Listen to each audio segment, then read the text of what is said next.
Esteve fora do país por um período de 2 meses.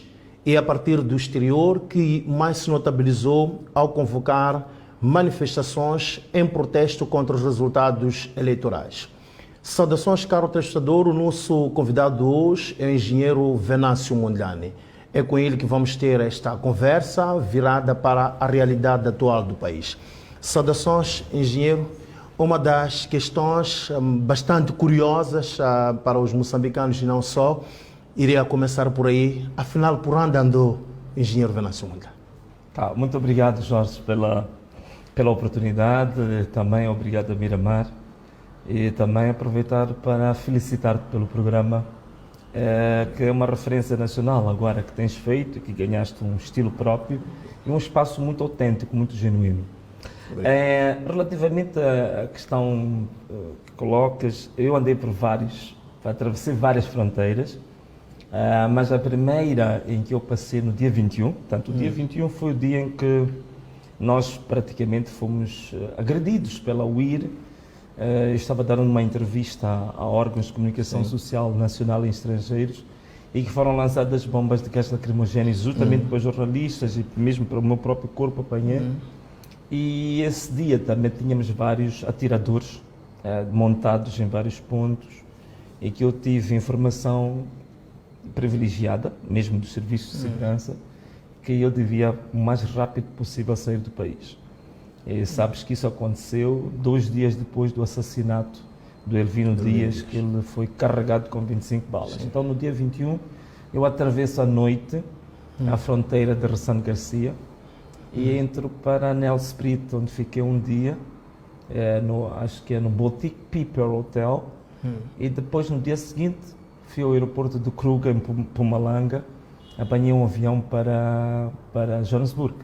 Em Johannesburg fiquei no primeiro condomínio em Centro, depois fui para um segundo condomínio que é o Polo Fields, e aí sofri mais um atentado, portanto fui obrigado a sair do Polo Fields e nessa altura eu estava em cooperação com a Rede de Direitos Humanos da África Austral, cujo presidente é o nosso irmão, o professor Novunga, mas devido aos atentados que estava a sofrer, a situação muito caótica, tive que arranjar outras formas independentes de garantir a minha própria segurança. Então fui para um espaço que eu não posso aqui dizer, porque ainda posso vir a precisar no futuro, onde fiquei praticamente 1 semana e meia. E depois disso tive que partir, porque já estava sendo procurado de novo, depois do primeiro atentado. Então fui à Alemanha, numa cidade chamada Düsseldorf, onde fiquei por cerca de 1 semana e meia, 2 semanas. Depois disso fui para Dubai. De Dubai saí, fui para Oman. Do Oman saí, fui para Abu Dhabi. E da Abu Dhabi voltei a entrar em África. E passei pela Nigéria, passei por mais um país africano que eu não posso dizer porque pediram-me descrição. E onde curiosamente acabei incubando uma malária. E depois saio da África, volto ao Médio Oriente, vou para o Catar. E quando cheguei ao Catar, eu fui diagnosticado malária. A malária é mais grave, porque houve um médico indiano, que é especialista em doenças tropicais. Então ele dizia, vocês lá em Moçambique têm a mania das cruzes, não cruzes. Disse que isso não é a melhor maneira de identificar. Ele dizia que havia 3 tipos de malária, e a malária mais complicada, ele dizia que chamava-se Plasmodium falciparum. É um tipo de malária que, se não tiveres assistência em 48 horas, perdes a vida, automaticamente. Então foi uma malária que eu apanhei quando passei para a África e retomei o Catar. Então estive internado durante 2 dias. Curiosamente, foram nos dias em que as pessoas estavam à espera do anúncio do Turbo V8. Então, eu estava doente, eu estava internado no Catar durante 2 dias, num hospital público. Mas acredita, era um hospital público com condições que eu dizia até que às vezes aquilo parece uma ofensa para quem vem da África Os próprios médicos dizem, leiam os seus direitos antes de você ficar internado, que você tem o direito de mudar de médico, tem o direito de mudar de enfermaria, tem o direito de mudar de assistente do quarto, tem o direito de pedir a comida que queres, tens o direito de rejeitar um hospital, pode até ir para outro. São direitos, eles dizem que aquilo são direitos, não é nenhum favor. Então, este é um país que praticamente... Foi um périplo... Sim, aprendi muita coisa. Marcado também pela doença. Sim. Eu fiquei internado dois dias. E depois, também é uma aprendizagem muito grande, porque é um país que basicamente só tem gás. Basicamente só tem gás, mas veja lá o que eles fizeram com o país deles. Com os recursos. Todo o sistema de saúde do Qatar, praticamente todos os serviços são gratuitos. O único serviço que se paga são medicamentos. Mas os medicamentos paga-se apenas 1% do valor e podes pagar em 10 prestações, 15 prestações, as que puderes. Muito bem. Então foi uma aprendizagem muito grande. Depois do Qatar, é o que se viu, vim diretamente do Qatar para Moçambique.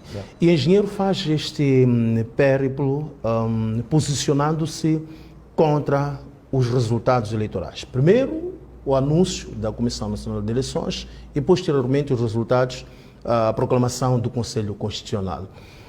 Este posicionamento, objetivamente, a que se deve, o que terá constatado que não vai de acordo com o que os órgãos eleitorais e o Conselho Constitucional constatou? Sim, não, perfeitamente. Olha, é assim, vou tentar simplificar, porque nós fizemos nós apresentamos um recurso que tem 100 páginas, como toda a gente viu, tem 100 páginas e já está na internet, portanto vou tentar simplificar. E tínhamos mais ou menos cerca de 300 quilos de editais. Né? Que nós apresentámos ao Conselho Constitucional. Assim, de uma forma muito resumida, muito simples para explicar, é assim, o que acontece? No processo eleitoral, ele ocorre e tem diversas fases até o anúncio dos resultados. São mais ou menos cerca de 5 etapas, né? Tu tens a própria votação e o apuramento parcial, aquilo que se faz na mesa. Sim. Depois tens o apuramento intermédio que se faz no distrito. Depois passas para a cidade ou província, dependendo, por exemplo, cidade de Maputo é cidade e província ao mesmo tempo. Sim. E depois tu passas para nível nacional, que é a CNE, né? Faz a agregação de nível nacional. Depois da CNE, vai ao último estágio, que é o Conselho Constitucional. Portanto, são mais ou menos 5 etapas de apuramento, mais ou menos, em linhas gerais. O que acontece? Ao nível do apuramento parcial, nós ganhamos as eleições. Quando se passou para o apuramento intermédio no distrito, começa-se a fazer a adulteração dos editais. Portanto, rasgam os editais originais e começam-se a preencher editais falsos. E é essa fase onde nós identificamos, pegamos o material das próprias órgãos eleitorais e fizemos uma leitura. É muito simples identificar um edital falso. Por exemplo, o edital falso, normalmente, como tudo é feito a pressas, das cerca de 6 ou 7 pessoas que assinam o edital, tu vês o mesmo punho assinar pelas 7 pessoas. É um elemento de que o edital é falso. Outro elemento de que o edital é falso, cada edital tem um código, tem um número de série específico de uma mesa. E normalmente eles baralham, pegam o edital do número de mesa, até pode ser da Beira para Maputo. Portanto, estes elementos todos, no nosso recurso, nós identificamos todos os editais, fizemos um trabalho muito apurado, de quase 2 semanas de trabalho árduo, e identificamos que cerca de 60% dos editais que os órgãos eleitorais mandaram para o Conselho Constitucional eram falsos. Significa que dos cerca de 27 mil mesas, mais ou menos cerca de 15 mil editais que a CNE enviou ao Conselho Constitucional eram falsos. Então, a nossa tese qual é que era? A nossa tese era, tínhamos que pegar os editais falsos, por serem falsos, e fácil de identificar, fácil. O próprio Conselho Constitucional reconhece isso, que existem esses editais, expurgar o que é falso, e pegar os editais que eram verdadeiros. E a partir dos editais verdadeiros, aí apurar o resultado. É aí quando a gente disse que conseguiu apurar que nós tivemos 53%. Foi, em termos gerais, o nosso recurso baseia-se nisso. Aquelas 100 páginas, o resumo é este. Daí que, por exemplo, o Conselho Constitucional, com base no nosso recurso, foi fazendo aqueles ofícios à CNE para se justificar de vários itens. Um deles, por exemplo, porque que havia diferenças entre o número de votantes para a eleição da Assembleia da República Essas com a discrepâncias eleição dos para as eleições presidenciais. Por exemplo, em Inhambane, essas diferenças são gritantes, 15 mil, 30 mil votos. Sim. Então, essas questões todas nós colocamos no nosso recurso. Foi isso que o Conselho Constitucional fez o ofício, questionou a CNE, que a CNE não conseguiu responder até o apuramento dos resultados. Não tinha como responder. Você falsificou resultados, você não consegue responder a isso. O que o Conselho Constitucional fez? Pura e simplesmente não considerou isto. Pura e simplesmente atribuiu resultados ocasionalmente. Daí que tu tens a alteração de resultados. O Podemos, que vinha com 31, passou para 43, a Renamo passou para 20 deputados. Aquilo é ocasional. E também, tanto mais que nem é competência do Conselho Constitucional andar a atribuir mandatos, mudar números, não é trabalho do Conselho Constitucional. E temos hoje, decorrente dessa situação, uma questão de legitimidade popular, uma questão de legitimidade institucional. Okay. Temos, por um lado, Venâncio Mondlane, com essas massas, trazendo a ideia de que há esta legitimidade popular. Do outro lado, temos Daniel Chapo, que foi, portanto, proclamado vencedor pelo Conselho Constitucional. Como é que Moçambique, como é que olha para Moçambique numa situação como esta, em que há aparentemente dois presidentes? Sim, tem um lado positivo. Tem um lado positivo, por quê? Porque há um constitucionalista angolano, amigo meu, que disse uma coisa engraçada. Disse: olha, Venâncio, nos nossos países, nos PALOPs, sobretudo os dois que ainda têm regimes muito militarizados, como Moçambique, Angola, e falou de Guiné-Bissau também, que é um país militarizado, dizia que há uma coisa que aconteceu com essas eleições de Moçambique. É que vocês em Moçambique fizeram algo inédito. Vocês devolveram a política para o povo, para o debate público. Porque o que estava a existir em Moçambique nos últimos 30 anos é no Parlamento, é no Executivo, é no Poder Judicial, até mesmo no debate público, era tudo muito administrativo. Não havia um debate político original em que o próprio povo discutia na barraca, no chapa, na rua, a vender na rua. Encontras hoje mamanas que vendem alface na rua, já discute, já sabe o que é o Conselho Constitucional, já sabe o que é a CNE. Quer dizer, ele diz que vocês devolveram a política ao povo. Então, isso é um grande mérito que Moçambique teve. É por isso que ele costuma dizer: de fato, vocês moçambicanos tornaram-se os americanos dos angolanos. Eles não gostam de ouvir isso, mas a gente diz isso a brincar.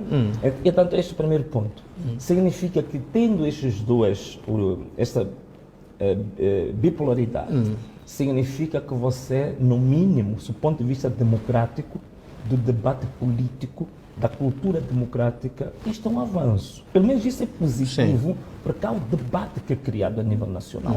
Este é o primeiro ponto. Claro que depois há outros aspectos legais, né? Conflituosos, né? Mas eu até por cá trago aqui a Constituição, porque eu vejo muita gente a escrever, a dizer que não, esta coisa deste governo paralelo, ou aquilo que a gente chama de governo do povo, é ilegal, é contra a Constituição. Não, não é verdade. É uma pura mentira. Não existe ilegalidade nenhuma, porque a própria Constituição, ela prevê o chamado pluralismo jurídico.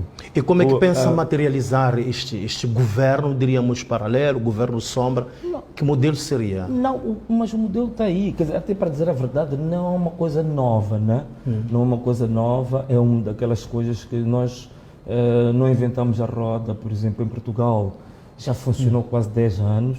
A Inglaterra é um dos melhores exemplos do mundo. Aqui em Moçambique já houve um governo sombra, não muito bem sucedido, mas o Afonso Dhlakama tentou instituir isso.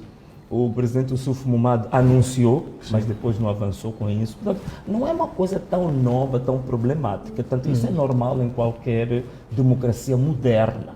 O único problema dos governos sombras é esse tal governo sombra não conseguir resistir ao tempo. Mas ele não tem um problema de legalidade. Não existe problema de legalidade. A única coisa que a Constituição coloca como limites a tal chamado pluralismo jurídico é apenas respeitar os limites da democracia, da própria Constituição. Desde que tu não firas a Constituição, não firas as leis, não colocas em causa direitos de outrem, Tu podes fazer a organização que queres, chamar o governo número 1 de Maputo, o governo número 1 de Gaza. Isso é normal, isso não ofende a ninguém. Não há problema legais absolutamente nenhum.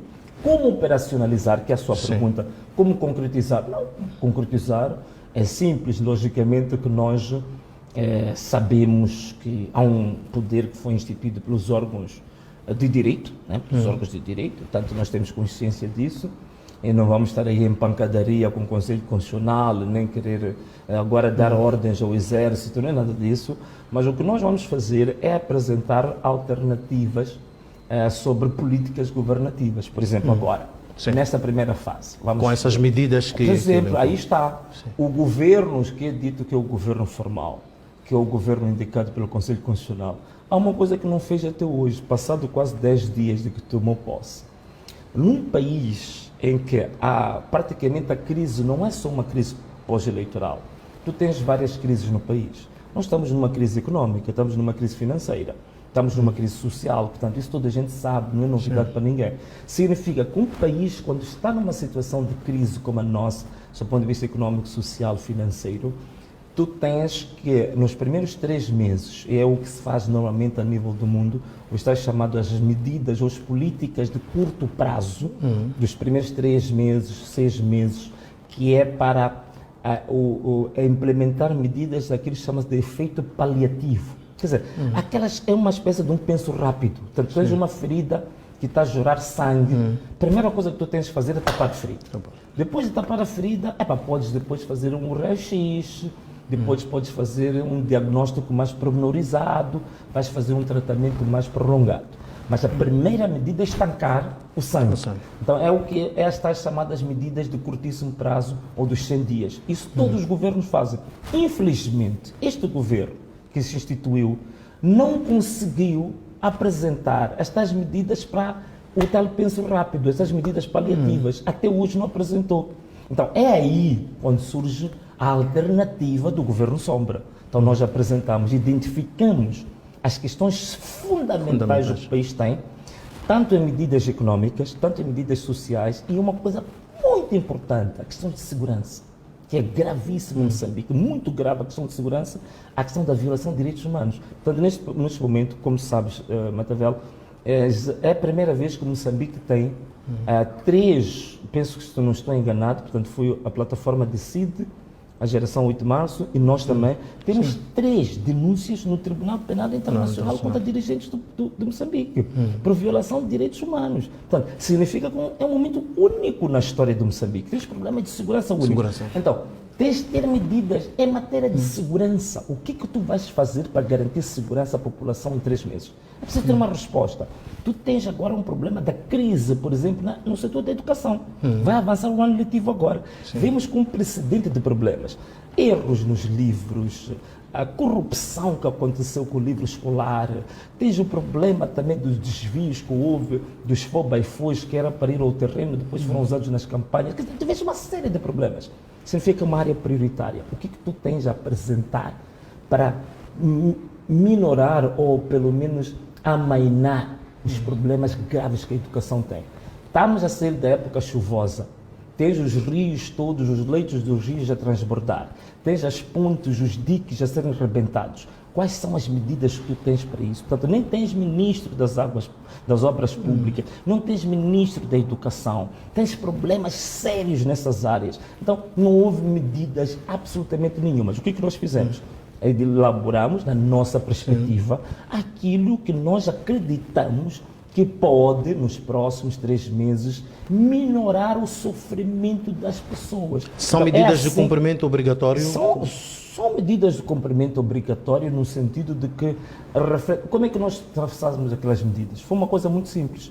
Nós, na nossa página, a gente fez um inquérito durante uma semana e perguntávamos às pessoas quais são as prioridades que têm. Por exemplo, as portagens. Uma coisa engraçada, nós pusemos uma pergunta ali, quando terminou aquela primeira fase. Quem quer pagar portagem, quem não quer? E justifica. Das cerca de 250 mil pessoas que enviaram mensagens para nós, 95% diz que não quer pagar.